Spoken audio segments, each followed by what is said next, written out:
Olá, sejam bem-vindos. Nessa edição do programa Entre Aspas, vamos dar continuidade às entrevistas sobre a PEC 32. Nessa edição, vamos saber como está a situação da PEC em Brasília e, mais uma vez, falar das consequências caso ela venha a ser aprovada para o servidor e também para o serviço público. O programa Entre Aspas está começando.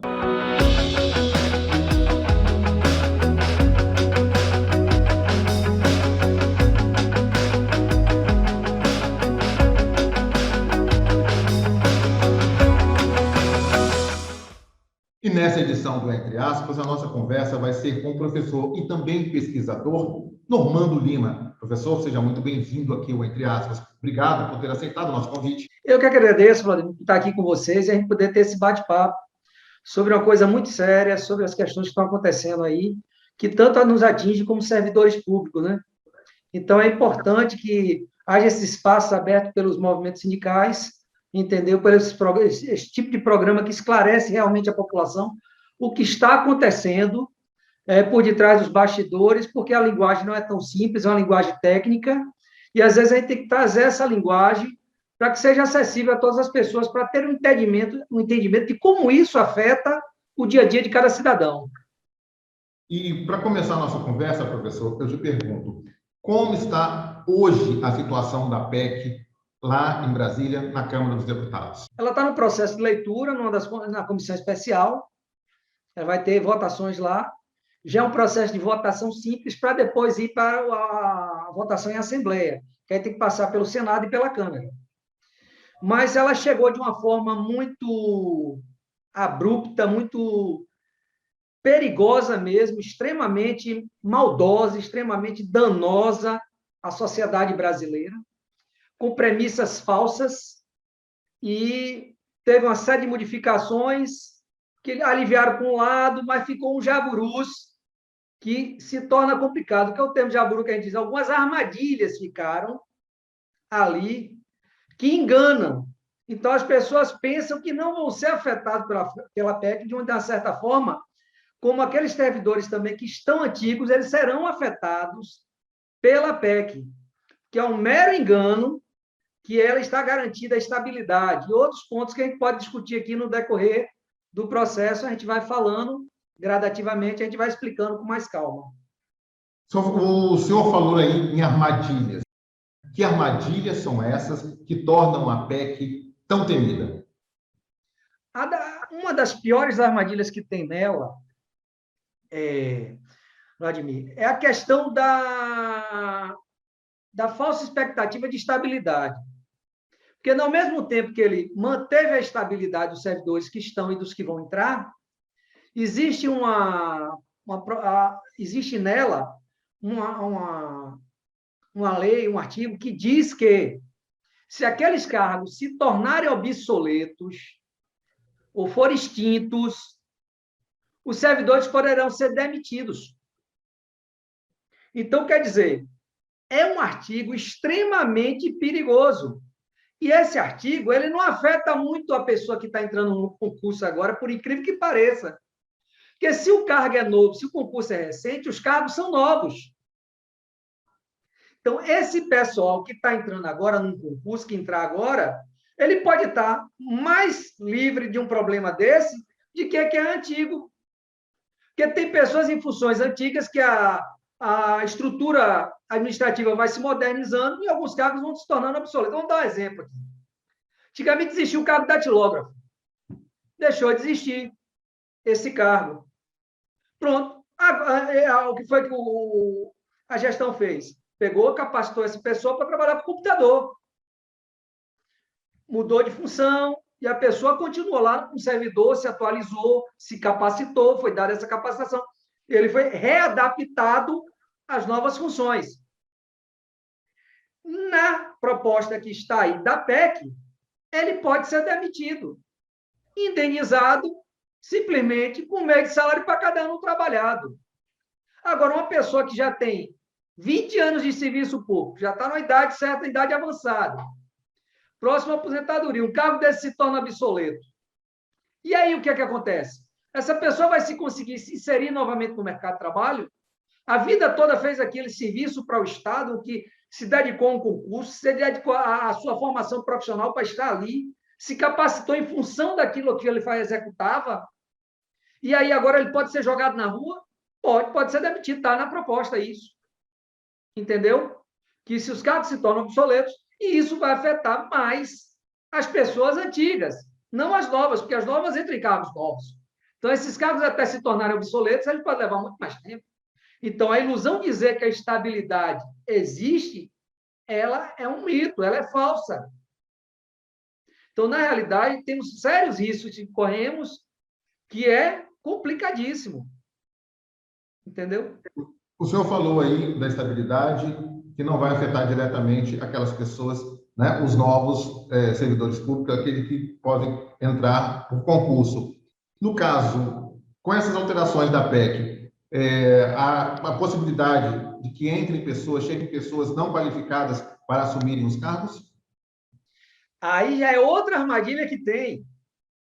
Existe a contratação temporária que eles deixaram, que é a coisa mais absurda do mundo. Existe duas aí nessa história. A contratação temporária, que ela pode se prolongar agora até 10 anos. Quer dizer, onde era para ter um profissional concursado, se capacitando, se dedicando ali, ele vai abrir um contrato, daqui a 10 anos a pessoa trabalhando no setor e diz, você não serve mais, porque você não pode renovar seu contrato. O contrato temporário já existia, mas ele ficava na média ali de 2 mais 2 no máximo, ou de 1 mais 1. Por exemplo, eu sou servidor federal do Instituto Federal da Bahia. Né? Professor substituto sempre existiu na UNEB, no IFBA, na UFBA, sempre existiu o professor substituto. Mas o professor substituto, ele tem o contrato dele pode ser encerrado a qualquer momento, e ele entra para ocupar a função, enquanto o professor está licenciado para ir com mestrado, com doutorado. Ele não é para entrar em vaga real. Vaga real é concurso. Não pode se contratar pessoas para vaga real. Às vezes se bula isso, mas é equivocado. A legislação hoje garante que as pessoas que entram podem entrar para substituir uma licença maternidade, de um afastamento para um intercâmbio internacional, que os alunos não podem ficar... Aí isso é feito o quê? Um processo seletivo. Nesse processo seletivo, a pessoa entra, se for aprovada, é aberto um concurso, né, seletivo, para que se selecione aquelas pessoas para entrar. Então, ela vai entrar via concurso, mas é um seletivo, é o quê? Temporário, é um concurso temporário. De, no máximo, 2 mais 2 ou de 1 mais 1. Normalmente é feito assim, dependendo do órgão. Agora estão indo para 10 anos, contrato temporário. 10 anos, já imaginou uma pessoa 10 anos se dedicando a uma instituição como contratado, depois de você não sabe mais, sai. Tanto para a pessoa que entra, que vai ficar aquele tempo todo ali, como para a pessoa que aquela vaga que existia ali deixa de existir. Porque são 10 anos aquela pessoa ali ocupando a vaga de um concursado. Então, são os riscos que ocorrem de não ter concurso. Então, e outra coisa, a dedicação dessa pessoa vai ser a mesma, as condições de trabalho e salário vão ser a mesma, porque eles vão entrar via outro regime. Então, diga assim, você vai botar uma pessoa também, ela se prepara, fica 10 anos, quando ela está na extrema capacidade de estar ali, ela não teve concurso, não teve nada para ela entrar. Isso pode levar até, me corrija se eu estiver errado, professor, a não qualificação. Aquela pessoa que está naquele cargo não vai procurar se qualificar mais, ter mais valor, porque quando chegar a 10 anos, nada disso vai ser levado em conta. Vai ser demitido. Ele não tem uma série de direitos. Ele não tem afastamento para capacitação, ele não tem um bocado de coisa. Por exemplo, no nível educacional. O que é que acontece hoje? O que eu pressuponho, isso é uma visão minha, pessoal. Eles encheram algumas folhas em lugares que não deviam, certo? E agora, aqueles que já estão em deficiência, eles querem contratar, porque o contrato ele não entra como folha fixa, né? Então, ele não entra, não é um contrato, ele é temporário. Porque então tem que pensar a previdência só a nível de federal ou estadual, e todos, porque o Previdência não, desculpa, administrativa é só desse nível. Ela vai atingir todos os níveis. A reforma, ela atinge desde a municipal, estadual e federal, todas as 3 instâncias governamentais. Imagine aí, um prefeito que ele pode contratar 4 anos, se ele for reeleito, ele contrata mais 8, e aí vai ter um concurso quando nas prefeituras? E que tipo de mão de obra a gente vai ter lá qualificada para isso? E que tipo de salário vão pagar? Quais os critérios que esse pessoal vai buscar a nível de se capacitar para se manter no emprego desse? Ele vai investir até o dia que ele achar alguma coisa que ele possa sair e larga lá. A outra armadilha, ainda tem outra, para frente vamos ver, que é a armadilha das parcerias, que agora poderão fazer parcerias públicos-privadas. Um órgão pode fazer parceria com um órgão estadual, pode fazer com o municipal, com um privado e tal, tudo isso aquilo.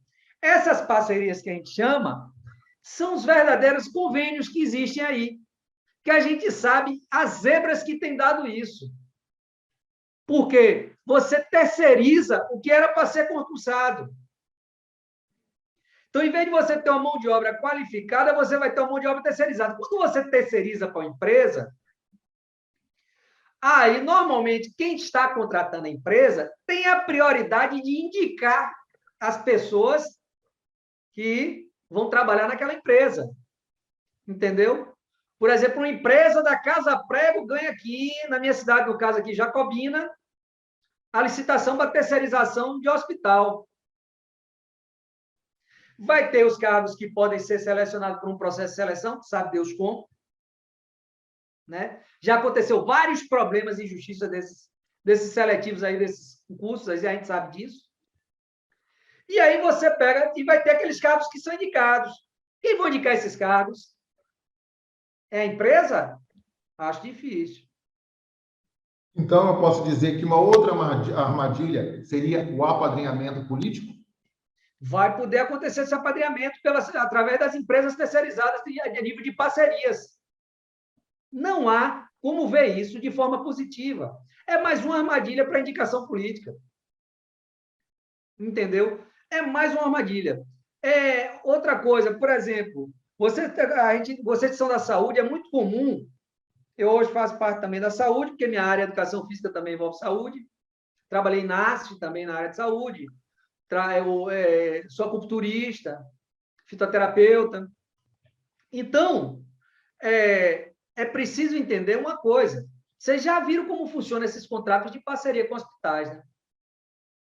A prefeitura paga um absurdo, eles repassam a mixaria para os funcionários. E esses funcionários não têm direitos trabalhistas quase que nenhum. Muito menos que um servidor concursado. Então, é uma situação extremamente complexa. Então, tem essas armadilhas aí que a gente precisa estar atentos e cobrar dos deputados, mandar e-mails. Não precisa ser me agredindo, olha, a situação é essa e tal, contamos com sua força e tal, porque o atrito nesse momento não resolve muito. Primeiro, a gente vai para o diálogo. O diálogo não funcionando, aí vamos ter que partir para o atrito. Vamos ter que partir mesmo para a campanha mais pesada, mais agressiva, né? Não violenta, mas mais agressiva a nível de campanha. Mas essa reforma, ela não traz ganhos para o Estado em si. Aí vem mais coisas que tem vendo ela aí. Certo? Eu posso citar outra coisa também aqui, que é a questão da avaliação do servidor. Essa avaliação do servidor, ela está prevista desde a reforma administrativa de 1998, que teria que ser feita por uma lei complementar. Mas teria que ser votado em Congresso e tal, tudo isso agora. Essa avaliação pode ser feita por uma emenda. E o que significa isso? Que o presidente lá pode juntar com o pessoal fazer uma determinada forma de ir lá. E isso pode ter um favorecimento político para avaliar um cidadão. E o problema da avaliação é o quê? Nós temos um serviço público sucateado propositalmente. Porque, principalmente no governo atual, que visa o Estado mínimo do mínimo, serviço público não é de interesse. Não é de interesse. Principalmente, essa reforma atinge principalmente a saúde e a educação. Não são tidos como carreiras de Estado. E aí vem essa questão. Como é que vai ser essa avaliação? Quem vai avaliar? De que forma vai avaliar? Isso não está amarrado. A proposta dessa lei era para ter... Ela ficou tão perigosa na lei de 98 que até hoje não normatizaram ela. A normatização de como seria essa avaliação. E, por outro lado, aí vem o estágio probatório, que agora que não era avaliação no final do estágio, passa a ser anual ou semestral. Já no Instituto Federal, a gente já faz semestral. Todo semestre tem uma avaliação. Eu passei 3 anos de estágio probatório, foram 3 anos. A cada 6 meses, eles faziam uma avaliação e mandavam para lá. No final, fazia o somatório dos pontos e viria se você tinha condição de passar. Corre risco, por exemplo, o serviço está ruim. Você não tem equipamento, você não tem material, você está sobrecarregado de serviços, porque não tem servidores como deveriam ter na estrutura, porque mentem, dizendo que a gente tem muitos servidores no Brasil. Ao contrário, a gente tem um número de servidores abaixo do que a OCDE determina, é outro mito que dizem aí, a gente não tem lá esses servidores todos, a gente tem uma carência de servidores públicos. Então, o que é que acontece? Quando você vai atender o público, não lhe dão ferramenta suficiente ou estrutura suficiente para que você dê conta de um bom atendimento. Essa culpa vai recair sobre quem? Sobre o servidor. E aí é que está o perigo. Quer dizer, você isenta o Estado e joga a culpa para o servidor. Porque a população vai avaliar o servidor também na proposta. A população vai analisar o que é que tem por trás? Não. Ela só vai analisar o que tem entre eu e ela, como estamos falando aqui, eu e você. Ele não vai analisar as condições. A pessoa chega no hospital, aí a assistente social ali para fazer a primeira leva, uma enfermeira, e aí não consegue fazer 200 pessoas para atender, superlotado, e aí aquela coisa agonia e tal, tem que tarja vermelha, amarela. Quem está com sua dor não quer saber se ela é vermelha, amarela ou aquela coisa de atendimento, ela quer ser atendida porque ela está sentindo ali. O servidor não pode fazer porque tem várias pessoas na frente. Daqui a pouco, quantos casos já teve de violência contra o servidor por uma situação dessa? Numa avaliação, o sujeito desse vai fazer o que com o servidor? Ele tem como ser bom avaliado se o próprio serviço, a falha do Estado, a falha de quem está prestando o serviço não é do servidor, e aí recai sobre a avaliação dele. Então, são armadilhas perigosíssimas para dar vez à politização do serviço público. E nesse sentido, professor, são armadilhas para afetar diretamente que vão afetar diretamente o servidor. E, de quebra, vão afetar também a sociedade e a população. Estou correto? Exatamente.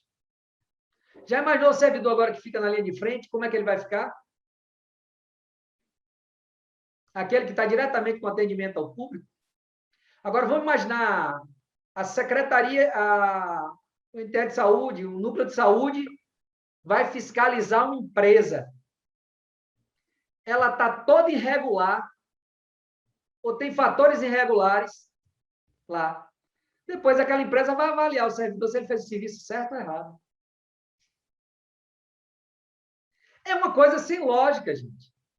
Quer dizer, o Estado tem um papel de fiscalização, vai o servidor de uma Receita Federal multar um cidadão por sonegação de imposto. O servidor da Secretaria da Fazenda. E aí, o cara vai avaliar ele depois. Que critério? Vai ser difícil. Então, quer dizer, é uma coisa inviável. Certo? E o que eu estou vendo é que a gente precisa se movimentar mais. As massas de servidores, elas estão muito... eu votei no sindicato, então o sindicato tem a representação, eles que vão lá e briguem. Eu já pago minha mensalidade sindical. Eles estão lá para brigar por mim, eu não tenho que brigar. Quando esquece que o sindicato somos todos nós. Eu fui durante 4 anos, diretor do Sinasef, IFBA, fiz parte da diretoria, fui do Comando Nacional de Greve, no período de Dilma ainda. Tivemos embates severos ainda no período do governo lá, tal. E porque não existe gestão que não tenha atrito com o servidor. Porque todo mundo quer tirar uma lasquinha, não tem jeito.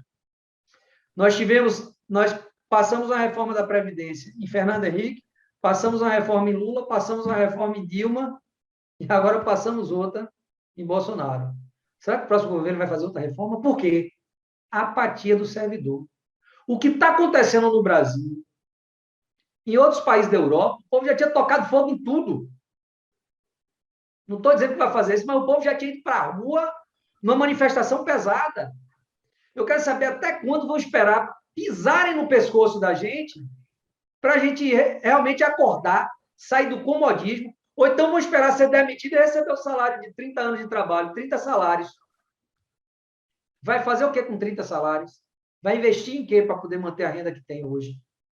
E plano de saúde, tudo isso e aquilo que tinha antes. Olha a situação do Correio agora. Gente, bateu em nossa porta aí o que aconteceu com o Correio. Eles vão ter 1 ano e 8 meses de estabilidade. Daí em diante, é cada um por si e Deus por todos. Isso é a coisa mais absurda. A pessoa fez um concurso para estar ali. Quer dizer, a gente vai esperar isso bater com a reforma administrativa na porta da gente para a gente reagir?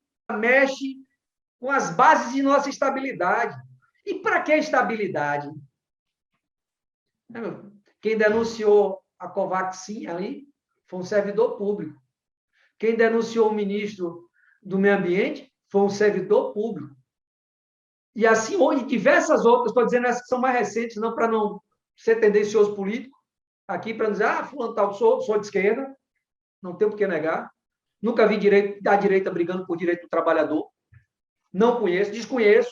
Nunca vi direita brigando por direito do trabalhador. Nunca vi direita votando em Congresso a favor de direito do trabalhador. Me aponte lá, porque ou a gente acorda para escolher um Congresso agora que nos defenda nas próximas eleições, ou estamos campados. Entendeu? Porque a gente fica disputando presidente tal, presidente tal, presidente tal, presidente tal. Mas o Congresso vai passando a boiada, né? Entendeu? Tem uma reforma política passando aí que é outra bomba. Mas não se comenta. Porque são tantos ataques e de tantos lados que nós não temos condição de reação para tanta demanda. E agora, essa questão do servidor público é séria, muito séria. E não pense que você, servidor antigo, está livre do que vai acontecer com essa reforma. Para o servidor público, é que mesmo temendo a PEC, é necessário que tomem mais atitudes, que partam para uma defesa antes que seja tarde demais. Exatamente. O servidor público se acomodou com o concurso, assim, a nível de luta.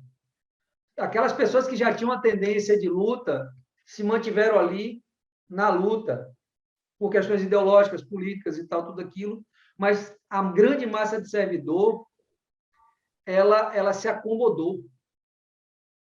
E hoje ficou muito fácil militar em net, né? A linguagem que esses políticos entendem é a linguagem da rua. Ou a gente vai para a rua, ou a gente se manifesta, se envolve nos movimentos que vão contra essa PEC, seja qual ele for, e vai para a rua, e vai zoar, entendeu? Se une para isso, independente de convicções políticas, que a questão agora é séria, é uma questão de e a tendência é acabar com o serviço público no Brasil. Da forma que está indo, é destruir o serviço público do Brasil. Eles minaram ali a reforma da Previdência, jogaram a aposentadoria, sabe Deus para quando, né? Se é possível, vai ter gente que não vai ter, vai morrer trabalhando, não vai ter condição de aposentar. E eles estão assim, eles empurram o absurdo maior para depois chegar no que eles querem. Foi assim com a Previdência, empurraram para ver se botava a Previdência privada, aí depois recuaram, aumentaram o tempo de aposentadoria, aumentaram o cálculo, entendeu? Reduziram as aposentadorias, está lá, mas, como sempre, a elite da administração, ela não entra na PEC. Não está na PEC o judiciário, as cortes judiciárias não estão. Segundo o Rodrigo Maia, não, o Arthur Maia, disse que ele tentou botar, mas disseram que era inconstitucional, mas ele entende que quando for para a Assembleia vai botar.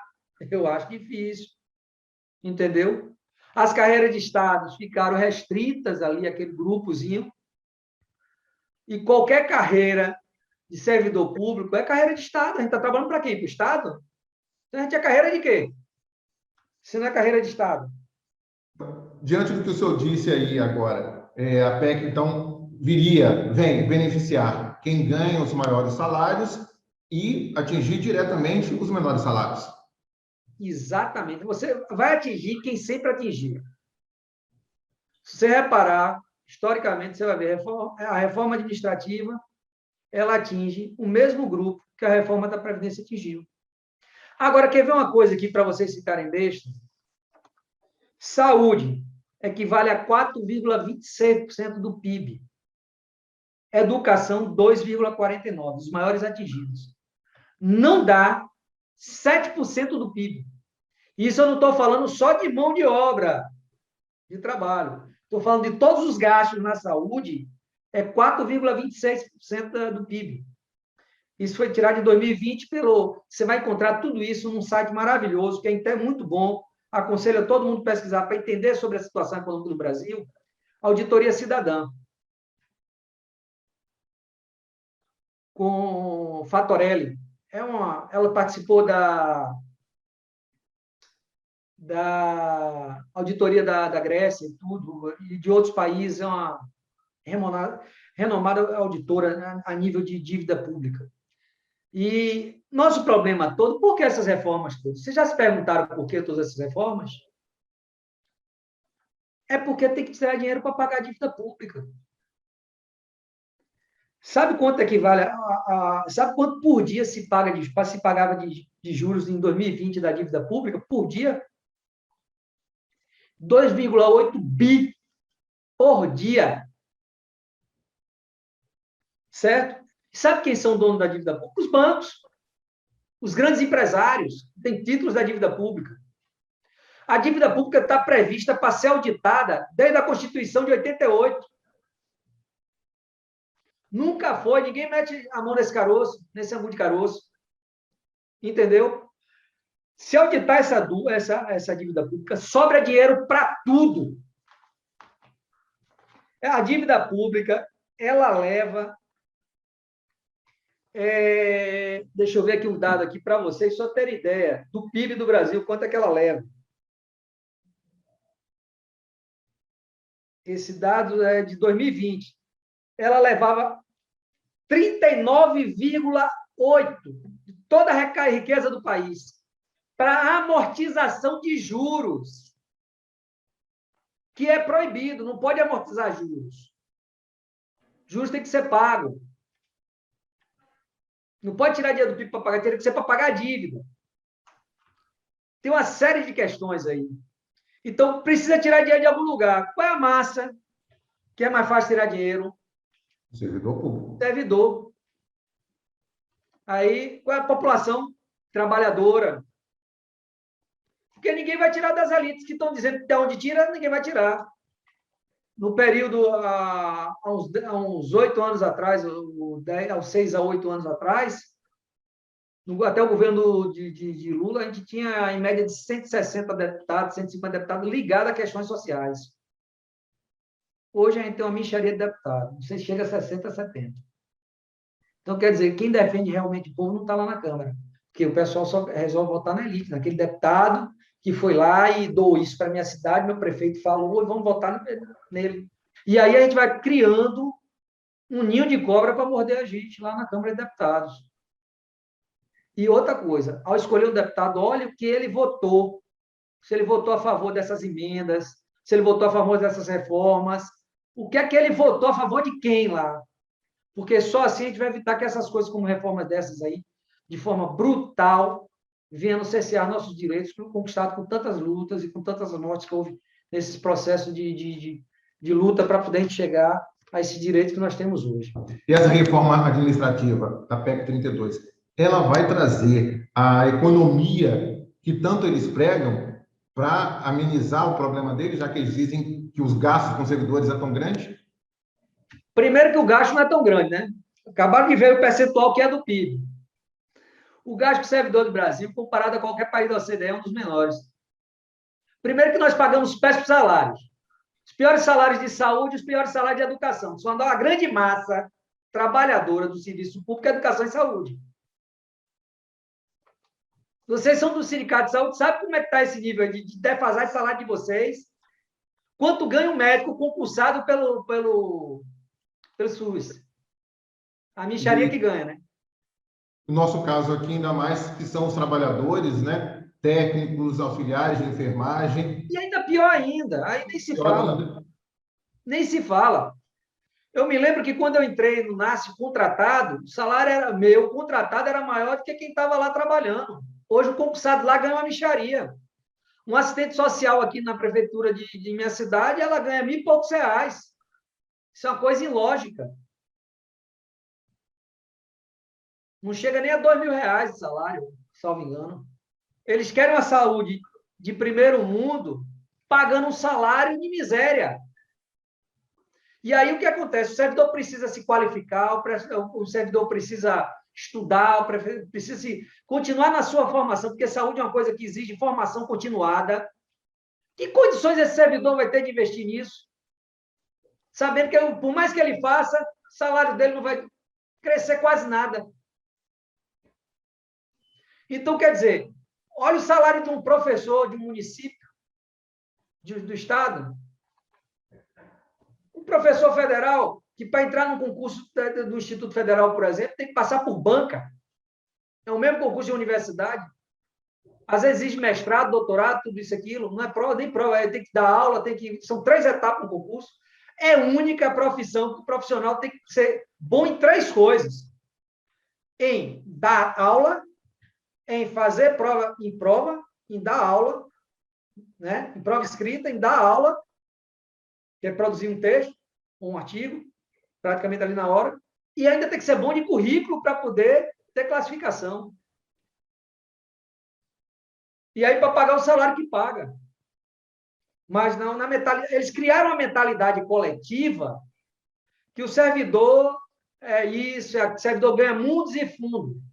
Na realidade, as pessoas, muitos estão no serviço público, não pela questão do salário, por uma única questão que é da segurança de você saber que amanhã você não vai ser demitido por uma perseguição política, como acontece nas prefeituras. Que quando não é demitido, assim a pessoa é transferida lá para uma casa-prego para trabalhar. Trabalhava no centro, na área de saúde, e daqui a pouco ele pega e joga com o PSE, o BS, lá de um distrito, lá, que a pessoa tem que se deslocar não sei quanto tempo para poder trabalhar, e com filho pequeno, às vezes, sem condição nenhuma.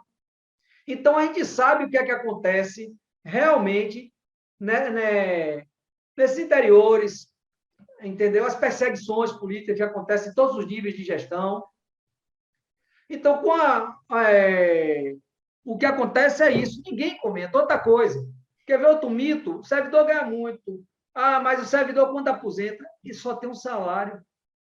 Ele não tem FGTS, ele não tem uma série de coisas. A única coisa que ele tem é estabilidade. O militar, quando aposenta, o salário dele sobe, o nosso cai. Porque ele aumenta uma patente. Se ele for tenente, ele aposenta como capitão. Se ele for soldado, aposenta como sargento. Se for sargento, aposenta como tenente. Agora, nós, quando vamos nos aposentar, nosso salário cai, porque quando vai fazer o cálculo, vai fazer a média, não sei o que lá, você tem perda salarial. E tem outra, por exemplo, o federal mesmo, na reforma de Dilma, que foi feita anteriormente, o servidor que entrou, se não me engano, de 2013 para cá, não sei, não lembro bem o ano agora, foi 2011 ou 2013. Não, algum desses 2 anos, mas que entrou desse período, sei que eu entrei um pouco antes. Ele só se aposenta com o teto do INSS. Ele tem que pagar uma previdência privada para complementar o salário. Então, quer dizer, aquela ilusão de que o servidor agora que faz concurso, ele se aposenta com o salário que está, é ilusão. Isso foi até um determinado ano. Todo mundo se aposenta agora pelo teto do INSS. Para ter o complemento, ele paga uma previdência privada, que foi criada a FUNPREV. Ele paga a mais por fora para poder ser. Tivemos perda salarial porque quando aumentou, teve o problema da Previdência, aumentaram o valor da cobrança nossa. Perda salarial. Congelamento só estourou na nossa mão. Então, eles estão sucateando de toda forma o servidor público. É uma série de elementos que vem, que a ideia é acabar com o serviço público. E quem vai pagar mais caro esse preço é a população. Sem dúvida. É a população. O SUS ainda é a saída do pobre. E do pobre não, ainda até da classe média baixa. Porque ninguém está mais em condição de pagar plano de saúde, não. Uma pessoa, quando chega na idade de 50 anos, 54 anos, como eu estou agora, o plano de saúde é um valor absurdo. Com o salário congelado, quem vai aguentar pagar plano de saúde? Quando é que vai descongelar nosso salário? Daqui a 15 anos? Daqui a 10 anos? Isso já aconteceu antes. O governo Fernando Henrique, o servidor ficou 10 anos sem aumento. E aí, o que é que acontece? Uma hora essa coisa não vai ser suportável. E quando não for suportável, vai acontecer o quê? Uma greve. Certo? Não, pega uma empresa terceirizada aí, faz uma parceria, ela toma conta do serviço aí e demite todo mundo. Corta o salário de todo mundo, corta o ponto. Professor, Tudo resolvido. Infelizmente, nosso programa está chegando ao fim. E diante do grande pesquisador que o senhor é, inclusive pesquisador de PECs da atual, de anteriores, que recado, nesse momento, o senhor daria para o servidor em relação à PEC 32, que, se aprovada, vem afetar diretamente a todos, sem distinção? Levanta a bunda da cadeira e vai para a luta. Não espere só pelo sindicato fazer o que você tem que fazer por você. Eu não sou de direção de sindicato, não sou de nada, mas estou lá de pé de luta. Ou a gente vai para a rua, ou eles vão acabar com nossos empregos. Vão acabar com a única coisa que o pobre ainda tem de graça, educação e saúde. Por melhor que ela não seja, porque eles não querem que sejam melhor, porque se for, a educação for de primeira, ninguém vai aceitar certos governos que estão aí. Se a saúde for boa, ninguém vai pagar plano de saúde, todo mundo vai preferir lá. Então, não é interesse das elites desse país que nem a educação seja boa e nem que a saúde seja boa. E nós fazemos uma boa educação e uma saúde da melhor forma possível, dentro das condições que nos dão. E nós temos que defender essa bandeira do serviço público. E não pense que isso não vai lhe afetar, você, servidor antigo. Vai sim. Eu já sou servidor público há 22 anos. Estou mais preocupado que quem está entrando agora. Certo? E outra coisa, toda a estratégia de luta que se constrói contra um exército, a primeira coisa que se faz é dividir ele para conquistar. Aí eu crio uma categoria de quem vai entrar e quem está. Aí agora eu ataco quem vai entrar. Depois quem vai entrar já foi atacado, eu ataco quem fica. Aqui eu não lutei para quem vai entrar. E quem entrou vai lutar pela gente? Não vai. Entendeu? Então, ou a gente dá a mão ao outro, entendeu? Ou ninguém não deixa ninguém sozinho, ou vão passar o trator por cima da gente. Mais uma vez, como passaram com a Previdência. Entendeu? Professor, então, levanta a bunda da cadeira e vamos para a luta. Sem isso, sem luta, não há conquista. O trabalhador nunca conseguiu nada na face da terra sem luta. E quem está na frente já está cansado, precisa de reforço, precisa de energia nova, precisa das pessoas dando apoio. Os sindicatos precisam de apoio moral, apoio para poder estar lá na frente da luta, ver gente nova chegando. Pensar, se o sindicato não está legal, constrói uma equipe, vamos trabalhar junto com ele, vamos melhorar o que é que precisa melhorar.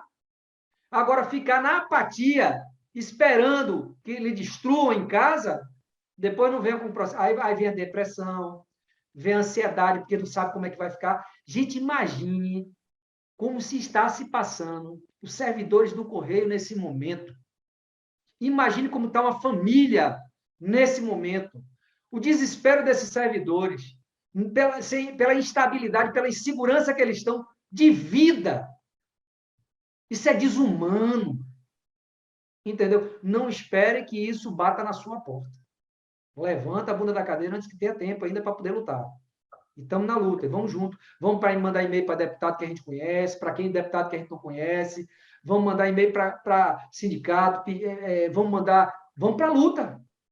Procurem uma forma de lutar. Os sindicatos estão aí dizendo, aqui um programa excelente, aqui dando um exemplo, explicando para vocês como é que as coisas estão, e eu garanto que eles vão dar essa força, eles estão nessa luta com a gente, e a gente tem que ir junto.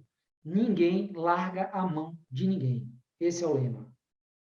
Professor, muito obrigado pela sua participação, pelo tempo disponível de ter conversado com a gente, ter trazido tantas explanações, tantas explicações, né, para a gente nesse momento de tanto temor para a classe dos servidores públicos. Eu que agradeço. Gratidão a todos que vão me assistir, estão me assistindo. Gratidão a vocês. E, companheiros, estamos na luta sempre. Essa edição do Entre Aspas fica por aqui. Até o nosso próximo encontro.